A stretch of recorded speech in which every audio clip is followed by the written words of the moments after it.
हरे कृष्णा। तो आज हम ये सवाल लेने वाले हैं कि भगवान श्री कृष्ण की मृत्यु भला कैसे हुई।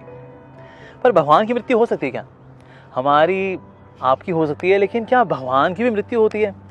तो कई बार लोगों को ये कन्फ्यूजन रहती है कि जिस व्यक्ति को आप भगवान मान रहे हैं, भला भगवान की मृत्यु हो गई तो भला भगवान कैसे हो सकता है ऐसा व्यक्ति। तो आज हम इसके ऊपर चर्चा करने वाले हैं कि क्या भगवान की मृत्यु होती है या नहीं। लेकिन क्या होता है, कभी कभी देश का प्रेसिडेंट या प्राइम मिनिस्टर वो जेल जाता है और जेल जा करके देखता है कि किस कैदी की सजा कम करानी है। जेलर से मिलता है, जेलर से पूछता है किसका स्वभाव अच्छा है, किसका बिहेवियर अच्छा है। तो जेलर बताता है कि वेल योर हाइनेस, ये फला फला कैदी है, गलती से इससे गुनाह हो गया था और अब इसको काफ़ी पश्चाताप है अपनी गलती का, और अब ये बहुत ही अच्छा व्यवहार रखता है, बड़ा सादगी भरा इसका जीवन है, इसको अपनी गलती का बड़ा पश्चाताप है। तो फिर प्राइम मिनिस्टर या प्रेसिडेंट पूछेगा, अच्छा तो कितनी सज़ा है इसकी? तो जेलर बताता है, वेल योर हाइनेस, इसकी जो सज़ा है वो तो 14 साल की है, कैद बा मुशक्कत। अच्छा ठीक है, इसकी सज़ा फिर ऐसा करो 6 महीना कर दो, अगर इसमें सुधार आ गया है तो 6 महीने की सज़ा कर दो और फिर इसको छोड़ देना। तो इस प्रकार से प्राइम मिनिस्टर का या प्रेसिडेंट का तिहाड़ जेल में जा करके मिलना और वहाँ पर लोगों की सज़ा कम कराना, ये उसकी बड़ी स्पेशल पोजीशन है। लेकिन जो लोग प्राइम मिनिस्टर की या प्रेसिडेंट की उस स्पेशल पोजीशन को नहीं जानते, वही जानते हैं अरे भाई अपन लोग 420 थे इसलिए हम लोग तो जेल में आए। ये प्राइम मिनिस्टर जो है ना, ये प्रेसिडेंट जो है, ये भी 420 ही है इसलिए तो जेल में आया। अरे भाई जो जेल में आता है ना वो 420 ही होता है, तो ये प्रेसिडेंट है ना, ये भी 420 है। इसी प्रकार से क्योंकि हम लोग अगर अपने कर्मों को भोग रहे हैं और यहाँ जन्म मृत्यु के चक्कर में हैं, तो जब भगवान यहाँ पर लीला करने के लिए आते हैं तो हमको लगता है अरे ये भी ना हमारे जैसे ही है, इनका भी जन्म होता है, ये भी बड़े होते हैं, इनकी शादी होती है, इनकी मृत्यु होती है, तो ना वो सेम ही है, जैसे हमारा केस है ना वैसे ही इनका भी केस है, भगवान का केस हमारे जैसा ही है। तो उसी प्रकार से भगवान की जो दिव्य लीला है, जो लोग उनको नहीं समझ पाते तो वो अपने आप से इक्वेट कर लेते हैं। जिस तरह से जो कैदी है जो कि जेल के अंदर है, वो ये मान बैठते हैं कि ये प्रेसिडेंट है ना, ये तो हमारे जैसा है, ये भी 420 है, हम भी 420 हैं, इसलिए तो जेल में आए हम लोग। लेकिन प्रेसिडेंट का जेल में आना और हमारा जेल में आना, दोनों के कारण अलग अलग हैं। उसी प्रकार से हमारा संसार में जन्म लेना और भगवान श्री कृष्ण का यहाँ पर आकर के लीला करना और लीला के माध्यम से हमको आकर्षित करना, हमारे पाप कर्मों को काटना और हमारे जीवन में आनंद भरना, ये भगवान का वास्तव में असली कार्य है। लेकिन जो इस बात को नहीं समझ पाते वो कहते हैं अरे पता नहीं, देखो भगवान की मृत्यु हुई। ये जो कई लीलाएं हैं जो कि एक सामान्य व्यक्ति जिसमें भक्ति भावना नहीं है वो क्यों कंफ्यूज हो जाता है। रीजन बीइंग, जो व्यक्ति भगवान से द्वेष करता है, जो भगवान से जो दूर रहता है, एक स्वार्थी जीवन बिताता है, एक मटेरियलिस्टिक लाइफ बिताता है, एक ऐसा व्यक्ति जो है उसके अंदर ये विजन नहीं होता, ये सोच नहीं होती, ये चेतना नहीं होती कि वो भगवान को समझ सके, और ईर्ष्या की वजह से वो भगवान से और दूर चला जाता है।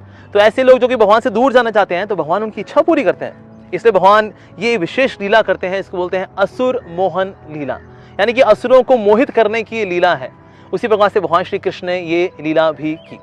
तो प्रभास क्षेत्र में भगवान है, ऐसे एक पेड़ के नीचे भगवान बैठे हुए हैं और उन्होंने अपनी एक टांग के ऊपर दूसरी टांग रखी हुई है, और फिर जरा नाम का एक शिकारी आता है, वो तीर मारता है और फिर भगवान का वध हो जाता है इस प्रकार से। लेकिन ये बात समझने की ये है कि 11th कैंटो के 31st चैप्टर, जो कि आखिरी चैप्टर है इस पूरे ग्रंथ का, इस 11th कैंटो का, उसमें पूरा डिटेल डिस्क्रिप्शन आता है कि भगवान किस प्रकार से अप्रकट हुए। जब जरा आया तो जरा ने जब देखा मैंने तीर किसको मारा, अरे मैंने भगवान को मार दिया। लेकिन कोई श्लोक नहीं आता कि उन्होंने तीर निकाला, क्योंकि भगवान को तीर लगा ही नहीं था वास्तव में। उसने बस ये देखा मैंने तीर भगवान की ओर चलाया है, लेकिन भगवान को तीर लगा ही नहीं।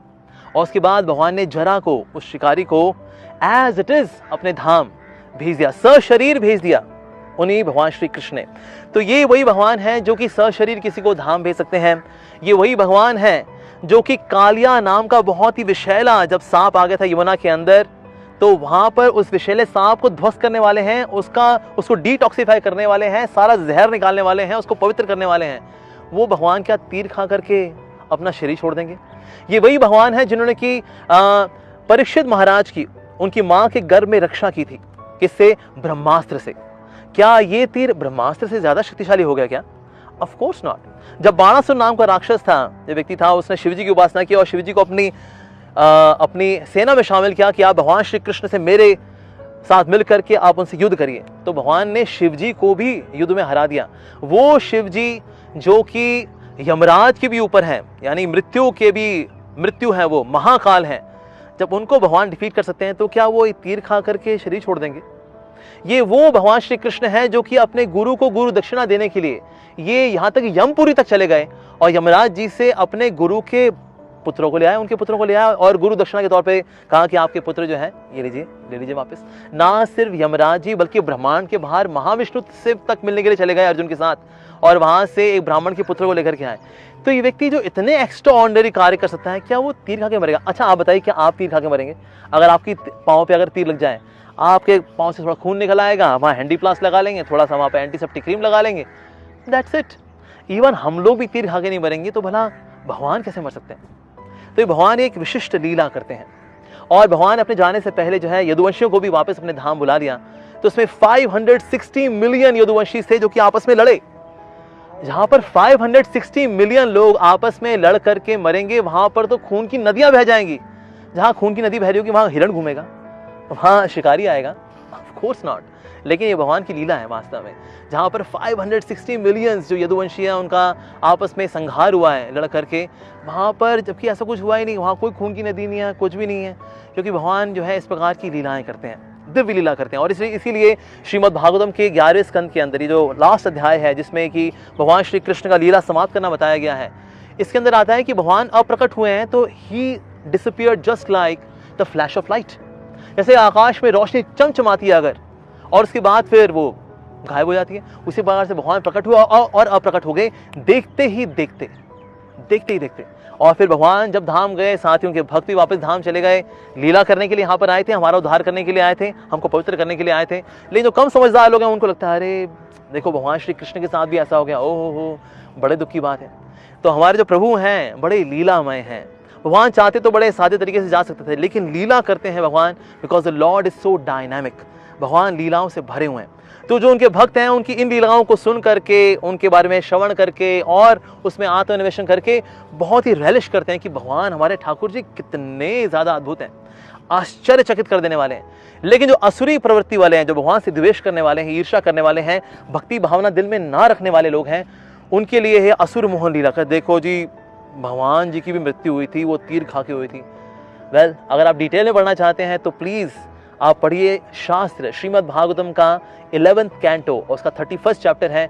उसमें डिटेल डिस्क्रिप्शन है कि भगवान श्री कृष्ण किस प्रकार से अप्रकट हुए हैं। और जब हम शास्त्रों के आधार पर अपना ज्ञान लेंगे तो हम भगवान की दिव्यता को समझ पाएंगे वास्तव में।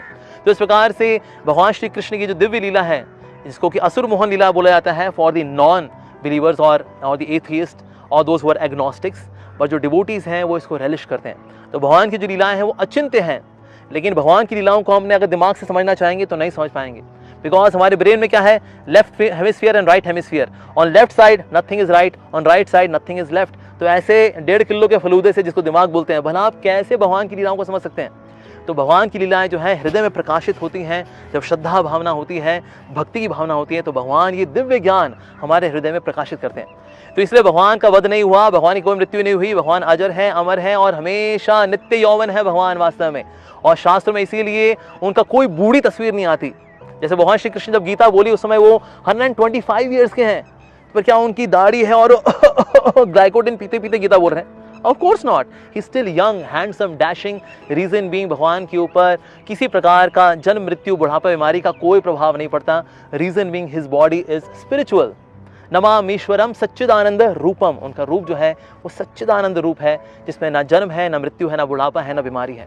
तो इसलिए अगर उनकी दिव्यता को हम समझ जाएंगे तो हम कभी भ्रमित नहीं होंगे। और इसीलिए भगवान गीता के अंदर कह रहे हैं, जन्म कर्म च में दिव्य, मेरा जन्म और मेरे कर्म दोनों ही दिव्य हैं। और जो इस बात को समझ लेता है वो शरीर त्यागने के बाद मेरे धाम को आता है वापस, और वापस उसका संसार में जन्म नहीं होता। तो इस प्रकार से भगवान की दिव्य लीला है, संसार में अपनी लीला समाप्त करने की। ये भी अपने आप में बड़ी दिव्य लीला है, और इसको दिव्य मानते हुए अगर हम इसको समझेंगे तो निश्चित रूप से हमारी भगवान में और अधिक श्रद्धा बढ़ेगी। Thank you very much for watching. Hare Krishna.